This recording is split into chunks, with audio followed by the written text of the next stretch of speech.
Hello friends, ನಾನು ನಿಮ್ಮ ಪ್ರೀತಿಯ Varsha. Welcome to Varsha's kitchen. ನಾನಿವತ್ತು ಮಟನ್ ಬಿರಿಯಾನಿ ಮಾಡುವ ಅಂತ ಹೇಳಿ 1-1.5 kg ಮಟನ್ ತಗೊಂಡಿದ್ದೇನೆ. ಇದನ್ನು ಫಸ್ಟಿಗೆ ಮ್ಯಾರಿನೇಟ್ ಮಾಡಿ ಇಟ್ಕೊಳ್ಳುವ. ಮ್ಯಾರಿನೇಟ್ ಮಾಡಲಿಕ್ಕೆ ಒಂದು 2 ಸ್ಪೂನಷ್ಟು ಚಿಲ್ಲಿ ಪೌಡರ್, ಸ್ವಲ್ಪ ಟರ್ಮರಿಕ್ ಪೌಡರ್ ಮತ್ತು ಸ್ವಲ್ಪ ಉಪ್ಪು ಹಾಕಿ ಮ್ಯಾರಿನೇಟ್ ಮಾಡಿ ಇಟ್ಕೊಳ್ಳುವ. ಮ್ಯಾರಿನೇಟ್ ಮಾಡ್ಕೊಂಡಿದ್ದೇನೆ. ಇದನ್ನು ಹೀಗೆ ಒಂದು ಹಾಫ್ ಆನ್ ಅವರ್ ಇಟ್ಕೊಳ್ತೇನೆ. ಮ್ಯಾರಿನೇಟ್ ಮಾಡಿಟ್ಕೊಂಡಂತಹ ಮಟನನ್ನು ಕುಕ್ಕರಲ್ಲಿ 3 ವಿಸಿಲ್ ಕೂಗಿಸ್ಬೇಕು. ಕುಕ್ಕರ್ ವಿಸಿಲ್ ಆಗೋ ಅಷ್ಟರಲ್ಲಿ ನಾವು ಬಿರಿಯಾನಿಗೆ ರೆಡಿ ಮಾಡ್ಕೊಳ್ಳುವ. 2 ಮೀಡಿಯಮ್ ಸೈಜ್ ಆನಿಯನ್ ತೊಗೊಂಡಿದ್ದೇನೆ, ಹಾಗೆ 2 ಟೊಮೆಟೊ. ಇದನ್ನು ಕಟ್ ಮಾಡ್ಕೊಳ್ತಿದ್ದೇನೆ. ಈಗ ಬಿರಿಯಾನಿಗೆ ಮಸಾಲ ರೆಡಿ ಮಾಡ್ಕೊಳ್ಳಿಕ್ಕೆ 1 ಹಿಡಿಯಷ್ಟು ಪುದೀನ ಸೊಪ್ಪು ಮತ್ತು ಕೊತ್ತಂಬರಿ ಸೊಪ್ಪು ಹಾಗೆ ಹಸಿಮೆಣಸಿನ್ಕಾಯಿ ತಗೊಂಡಿದ್ದೇನೆ. ಇದನ್ನು ಗ್ರೈಂಡ್ ಮಾಡ್ಕೊಳ್ಬೇಕು. ಈಗ ನಾನು ಒಂದು 6 ಹಸಿಮೆಣಸಿನ್ಕಾಯಿ ತಗೊಂಡಿದ್ದೇನೆ. ಖಾರ ಜಾಸ್ತಿ ಬೇಕು ಅಂದರೆ ಜಾಸ್ತಿ ಸಹ ಹಾಕ್ಕೊಳ್ಬೋದು.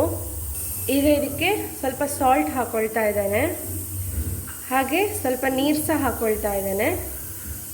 ಮಸಾಲೆ ಗ್ರೈಂಡ್ ಮಾಡ್ಕೊಂಡಾಗಿದೆ. ಈಗ ಬಿರಿಯಾನಿ ಮಾಡಲಿಕ್ಕೆ ಒಂದು ಕುಕ್ಕರ್ ಸ್ಟವ್ ಮೇಲೆ ಇಟ್ಕೊಂಡಿದ್ದೇನೆ. ತೆಂಗಿನ ಎಣ್ಣೆನ ಹಾಕ್ಕೊಳ್ತಾ ಇದ್ದೇನೆ.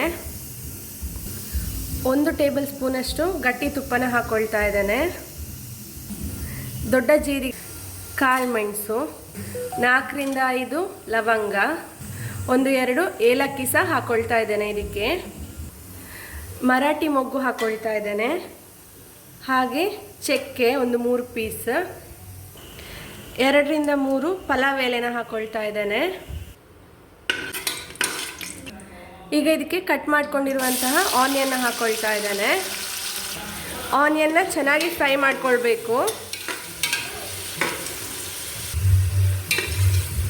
ಆನಿಯನ್ ಚೆಂದ ಫ್ರೈ ಆಗಿದೆ. ಈಗ ಇದಕ್ಕೆ 2 ಟೇಬಲ್ ಸ್ಪೂನಷ್ಟು ಜಿಂಜರ್ ಗಾರ್ಲಿಕ್ ಪೇಸ್ಟ್ನ ಹಾಕ್ಕೊಳ್ತಾ ಇದ್ದೇನೆ.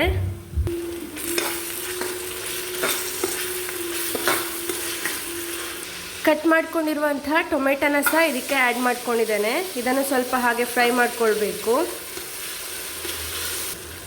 ರುಬ್ಬಿಟ್ಕೊಂಡಿರುವಂತಹ ಮಸಾಲಾನ ಇದಕ್ಕೆ ಆ್ಯಡ್ ಮಾಡ್ಕೊಳ್ತಿದ್ದೇನೆ. ಈಗ ಇದು ಕುದೀತಾ ಇದೆ. ಇದಕ್ಕೆ ಮನೆಯಲ್ಲೇ ಮಾಡಿದಂತಹ ಬಿರಿಯಾನಿ ಮಸಾಲಾನ ನಾನು ಸ್ವಲ್ಪ ಆ್ಯಡ್ ಮಾಡ್ಕೊಳ್ತಾ ಇದ್ದೇನೆ.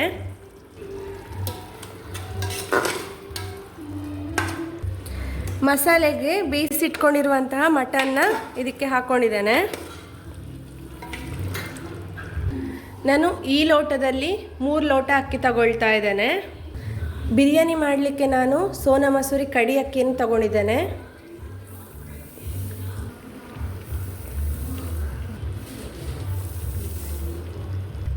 ಮೂರು ಲೋಟ ಅಕ್ಕಿಗೆ ನಾನು 6 ಲೋಟ ನೀರನ್ನ ಸೇರಿಸ್ಕೊಳ್ತಾ ಇದ್ದೇನೆ. ರುಚಿಗೆ ಎಷ್ಟು ಬೇಕೋ ಅಷ್ಟು ಉಪ್ಪನ್ನು ಆ್ಯಡ್ ಮಾಡ್ಕೊಳ್ಬೇಕು ನೋಡಿಕೊಂಡು. ಸ್ವಲ್ಪ ಲೆಮನ್ ಸ್ಕ್ವೀಸ್ ಮಾಡ್ಕೊಳ್ತಾ ಇದ್ದೇನೆ. ಇದಕ್ಕೆ ಕುದಿಲಿಕ್ಕೆ ಸ್ಟಾರ್ಟ್ ಆಗಿದೆ. ಈಗ ನಾನು ಕುಕ್ಕರ್ನ ಮುಚ್ಚಳ ಮುಚ್ತಿದ್ದೇನೆ. ಕುಕ್ಕರ್ 3 ವಿಸಿಲ್ ಆದಮೇಲೆ ಸ್ಟವ್ ಆಫ್ ಮಾಡ್ಕೊಳ್ತೇನೆ. ಈಗ ನಾನು ಕುಕ್ಕರ್ನ ಓಪನ್ ಮಾಡ್ತಾ ಇದ್ದೇನೆ. 3 ವಿಸಿಲ್ ಆಗಿದೆ.